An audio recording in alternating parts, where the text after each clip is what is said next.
All right, cool. I think I'm online now. I think everything's good. Cool. All right. Well, I'd like to go ahead and welcome everybody to our first edition of our Texas Weekly Sky Update series that we're going to be launching right now. Really excited to be bringing this to you in conjunction with the SpaceX launch today. We will be streaming that a little bit later on for you. I've got a few things I kind of want to highlight, and I should certainly introduce myself. My name is Ryan Bennett. I'm the planetarium manager, and I'm also astronomy instructor here at UNT. My team and I have been working really hard on preparing these shows for you, and we're really excited to launch these for you today. So let me give you a little bit of an idea of what we're going to be doing. The Texas Weekly Sky Update is going to be kind of an update where we're going to be showing you guys where you can find different celestial objects in this week's night sky. We'll also talk about maybe some other celestial events that are happening. We've decided to do this with a program called Stellarium. Stellarium is some free online software that all of you can download. So the idea is you can kind of learn a little bit about Stellarium as we go through and do these sky tours. And if you want to go in and download it yourself later on, you can and learn a little bit more about it on your own even. So we'll be sharing a link a little bit later on with a place where you can download Stellarium in the comments below. With that being said, I do want to give you a little bit of an outline of how the show structure is set up. After we get done with the sky tour, that's usually going to be anywhere between 15 to 25 minutes. Today, we're going to try to keep it a little short to get into the SpaceX launch. But essentially, after that, we'll be doing some Q&A. So we'd like you to comment any questions you have under the live stream down here. As you do that, our moderator will actually read those to the presenter later after they get done with their sky tour. General format of these streaming shows, what we're going to be trying to be doing for these, we're going to be doing them every Saturday, at least that's the current plan. We've got a 2 p.m. show. It's typically going to be a kids show. Of course, today we've got a special event, but basically we'll have a kids show that'll actually follow our sky tour. So it'll be a little bit more geared towards kids. And then the 7 p.m. show will be geared more to all space lovers. As far as the cost of these events, they're free and they're our service to you. However, we will be taking donations to try to help sustain and advance our program. The current pandemic that we're all kind of going through right now has left us with no way to generate revenue through traditional means that would usually help us sustain the program. So really any donations you can make would help us tremendously.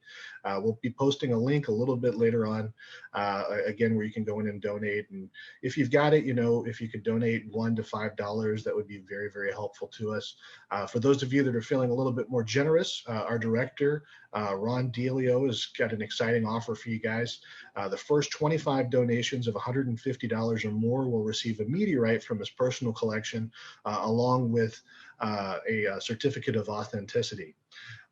Again, we'll be posting the link for that below, so look out for that. And do note, if you can't donate or anything like that, we completely understand. It's tough times. But if you can help raise awareness for us, and you can like us and maybe follow us on Facebook and let your friends know about these shows if you like them, then that can also kind of help us out as well. So now to kind of dive into everything, I want to dive into the SpaceX launch. Let's get to the fun stuff. We're really excited to be premiering in conjunction with a SpaceX launch. It's probably going to change the flow of this. We're going to be kind of doing this on the fly and working out some technical details. Do note too, we're going to be kind of changing our format a little bit as we go. This is our first run, so we're piloting everything. And like I said, all of our student workers have been working really hard on it, but we might have to cut Q&A a little bit short this time. So I've asked the moderator if they know the answer to your question. Sometimes they might actually just type it in Facebook for you right now. But we're going to watch that live. We'll also provide a link to that stream if you do want to go directly to it, if there's any sort of technical difficulties that might come up with ours. We've tested it quite a bit, and it does seem to work really well, though. So without any further ado, let's get into this so we can get to that launch later. And I want to hand everything over to Ashley, who is going to be your presenter for this afternoon. So Ashley, I'm going to turn everything over to you. Awesome, thanks Ryan. So for this, I guess this afternoon Star Talk that we're going to give you guys today, I'm going to actually be using a software, or I'm going to be using a program called Stellarium. So Stellarium is free to download. we'll provide you a link. So if you like what you see here today, you can go to this link, you can download this free software and kind of play around with it. But let's show you that software now.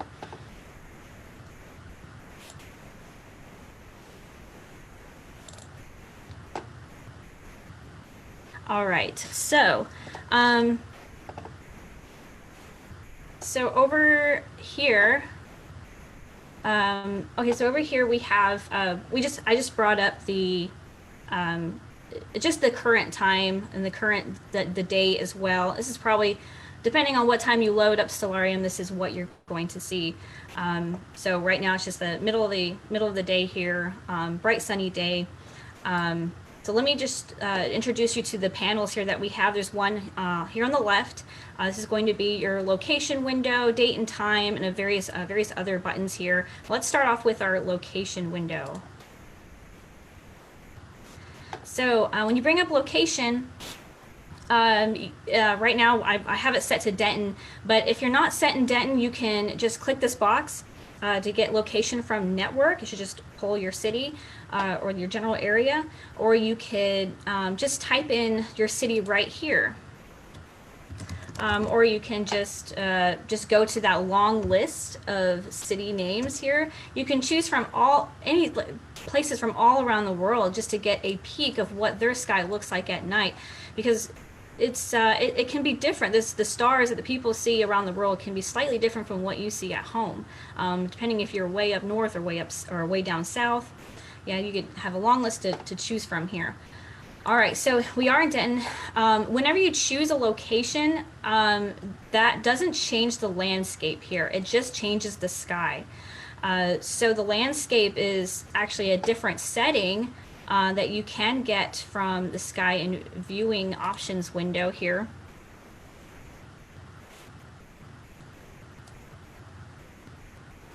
For landscape right here. I did choose a small country town in Paris because I thought it's very representative of Denton, Texas, here with the large fields. Also, you can, this is really important. I don't want to go over everything just due to time, but you can change the atmospheric visualization, which is really important because if you want to see like a really clear, like Milky Way sky, you might want to turn off the atmosphere. You can also change the light pollution too, so you can make your sky look like make the sky in Stellarium look like what it looks like in real life. Or you can take from the location database. So Denton is around I would say like a level 7, so that's pretty high, a very highly light polluted area. But since we are streaming, it's the quality, I'm going to have to just bump it down, just the light pollution just a bit, so you guys can see a little bit more stars. All right, so the next button that I am going to introduce you to is our date and time window. So date and time, I mean, it's gonna help because you don't want to. This is a live sky right here, so you don't want to sit here around all day and wait for a night sky to appear on your screen. So you can change the time here. It is in military time, so it runs at 24-hour. So right now it is 2 o'clock, and here we have the date. So I like how you can change the date. I'm not really sure how far in the future you can really go, but you can. Go pretty far in the future. You can also maybe check to see what the nighttime sky is going to look like on your birthday too. But I'll leave it here. It is May 30th. All right. So looking up at our sky right now, we have our sun. The moon is not quite out yet, but we'll see that here in a moment. And I'm actually going to use the bottom panel here. These are going to be your quick buttons. So we can fast forward through time. We can actually fast forward through time and see the apparent motion of the sun moving across the sky. So now we have the moon here that just popped up and just is starting to rise. So you can see that it looks like the moon is chasing the sun across the sky, right? Well, it looks like it's also following a line as well. So this line is called the ecliptic line. It's the path that the sun and the moon follow, and the planets that follow throughout the day. And it's also the relative plane of our solar system and our planets. So I'm actually going to press a hotkey here. This is kind of like a quick key, so I don't have to go into like the window and look for it, but I'm just going to press comma. And that is our ecliptic line right there. All right, I'm going to keep going forward to sunset. Get rid of that ecliptic line. I'm going to stop at around 10 o'clock because it is rolling into summer here. So it's going to be a lot, the sun's going to be out a bit longer. All right, so we have our nice, pretty moon here. The cool thing about this is that you can select on pretty much any object, and it should bring up information about that object if you click it. There's you can click on all of these stars if you want. So we got some information that pops up on the left here. Gives you the name, the magnitude. If we zoom in also, you can zoom in by just using the little scroll, like if you're scrolling up and down a page on your mouse, you can just scroll or zoom in and out. You can also do it with the trackpad too on your laptop. If you double click on the object, it should center it. We zoom in. See, now it just kind of looks like a full moon, but if you zoom in, we can see the actual phase of moon. It is our first quarter moon. Actually, our first quarter was officially yesterday, but it's still a first quarter moon. So we are gaining light on our moon, so we're waxing light on our moon. So we get a little bit closer here. You can also zoom in as close, you can see the craters. You can see the craters on the moon. You can also see the basaltic plains here. So it's dried up lava beds. These lava beds are called maria, just dried up volcanic lava beds. Maria is a Latin term for oceans or seas, because a long time ago they thought there was oceans and seas on the moon. But as you can see, there is no water on the moon. Those are definitely not oceans. All right, I'm going to zoom out. Get back to our ground here, our ground level. I'm just going to right click just to deselect it. All right, so I'm here to talk to you about some of the really popular constellations up in our sky.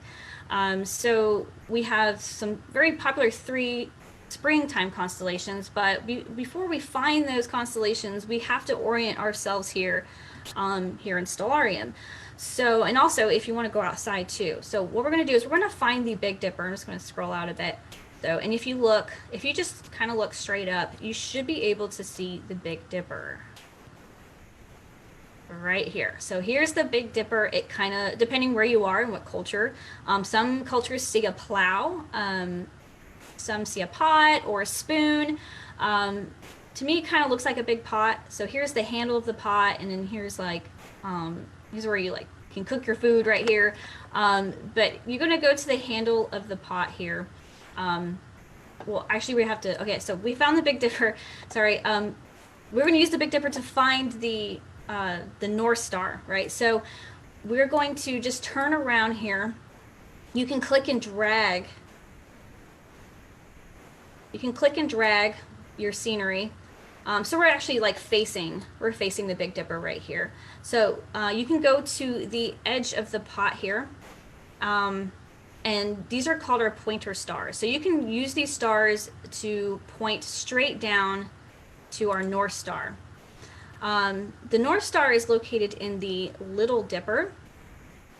The Little Dipper and Big Dipper are actually not constellations, but they're called asterisms, which means a name for a modern grouping of stars, or they're brightest stars in their respective constellations. So the Little Dipper is in the constellation Ursa Minor. So yeah, Ursa Minor, and here we have Big Bear, which is Ursa Major. But you can see that the pot is kind of is part of the larger constellation. All right, so here's Polaris. Polaris is the brightest star in this constellation asterism. So if you go up here in the information, it says A Yumi. So Alpha means brightest star. Ursa Minor. and Polaris right here. So Polaris is a very steady star in our sky. It's very reliable because everything, as time goes on, as the Earth rotates, it looks like everything moves around this star. So if I just fast forward through time here, you can see everything moving around this star. Very reliable. This is, and also this region right here is very helpful for navigators because everything in this region never rises and never sets. So this is called our circumpolar region. So I can actually bring that up here. I just go to my markings tab and I can click on circumpolar circles. So right here is our circumpolar region. So everything within this region never rises and never sets.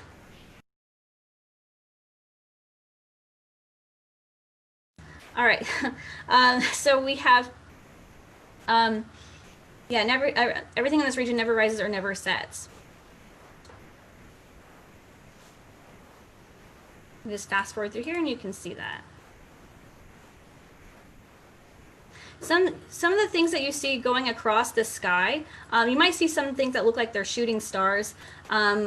Some of those things that are flying in the sky are actual like satellites too. And sometimes when you're viewing the sky in Stellarium, you're going to see things flying. And you can select those things, those objects, and it should bring up the information over here saying it's a man-made object, it's a satellite. Sometimes you'll even see the International Space Station whizzing across the sky here. So if you catch that, you can see where it's going to appear in your sky at night. All right, so I'm going to back up time. So now we're in the 1 o'clock in the morning, so I'm just going to back to 10 o'clock here. All right. So now that we know where north is, I'm going to bring up the cardinal points. So I'm just going to press Q. So we know north is that way. I'm going to slide back to south.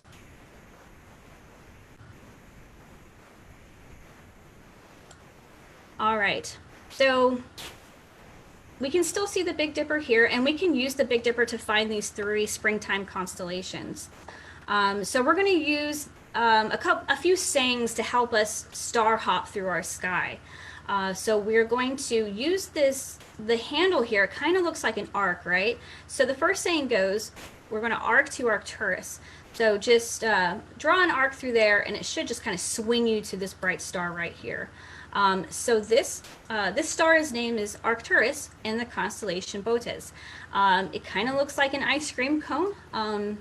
He kind of has a manly figure, or kind of a human figure, I guess. But Bootes is known as the Bear Watcher or Bear Guardian because he's right there next to Ursa Major, right there. So the cool thing about Arcturus, it is it's actually only 36 light years away, which is relatively not that far if you're talking about astronomical distances.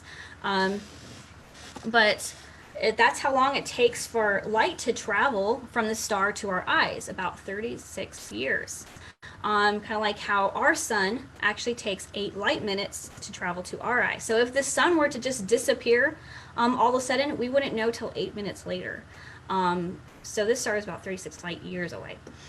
All right, so we're going to use this star right here, and we're going to spike to our next star, spike to Spica. So like kind of how I said it looks like a human, or a ice cream cone, it also kind of reminds you of a spike right here. So you're going to spike to Spica, all just straight down to this next star called Spica.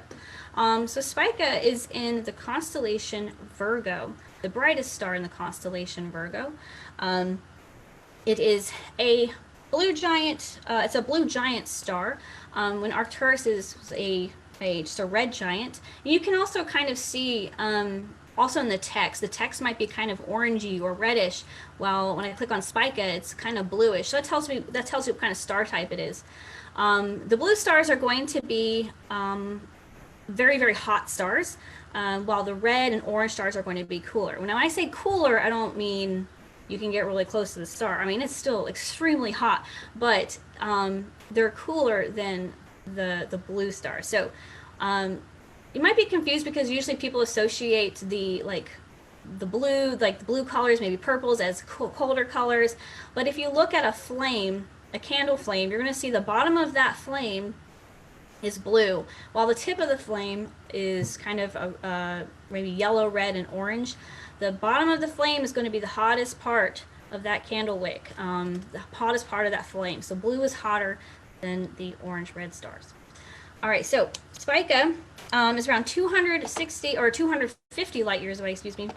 So a bit further, but also a bit still close to us. Appears very bright in our sky.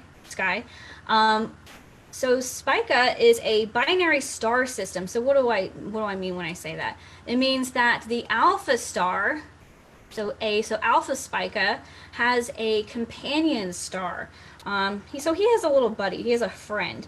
His companion star, they actually orbit around each other. They orbit around each other. They orbit around their center of mass every 4 days. So that's actually extremely fast for stars, where it takes, if you look at our moon and our planet Earth, it takes our moon to orbit around the Earth every 28 days or so. So for stars to orbit around each other every 4 days, you just think stars are much, much bigger than planets. So they're orbiting around each other very, very fast. So since they do orbit around each other very fast, they're not going to be nice spherical stars, but they're going to be kind of like football-shaped stars. All right, so the last star that I'm going to show you is a star named Regulus. But this star is in the constellation Leo. So remember, we're going to arc to Arcturus, we're going to spike to Spica, and then we're going to leap to Leo right here. So Leo is this constellation, and the Regulus is right there. It is the alpha star in Leo. So Leo, he looks like kind of a lion, a laying down sphinx, or maybe a mouse with his tail curled up like that. Cool thing is that the moon, even though it's really pretty to look at, it's very bright. It's still reflecting a lot of that light from the sun. So it's not really ideal for stargazing, but we can use this as a reference point if you go out and see. It's very close to Leo tonight. All right, so last thing, so Regulus is also one of my favorite stars here in the spring, because Regulus is also a double star system too. So him and his little companion, they go around each other. They orbit around each other very fast. The distance between the alpha star and the companion star is that it's only about 32.5 million miles away. So that's the distance between the sun and Mercury. So two stars. So imagine Mercury as being another star in our solar system. So very, very close stars. So Regulus A also has a very fast rotational period. So our sun rotates every 27 days, while this star actually rotates every 16 hours. That's extremely fast for a star. So if it rotated just a little bit faster, it would actually end up killing itself or just tearing itself apart. So imagine it tearing itself apart and how that would look like in our sky. It would look pretty crazy. But it's a good thing that he only rotates as fast as he does, and he's still intact for now. All right, so we are running out of time. I do want to jump over to our SpaceX launch, our American launch. The last launch that we had on American soil was about 10 years ago. But yeah, I hope you guys enjoyed this little star hopping here in Stellarium. If you like what you saw here today, please go to the website and download this for free, and you can explore a lot of cool things, not just the stars, but deep sky objects as well. All right, so let me just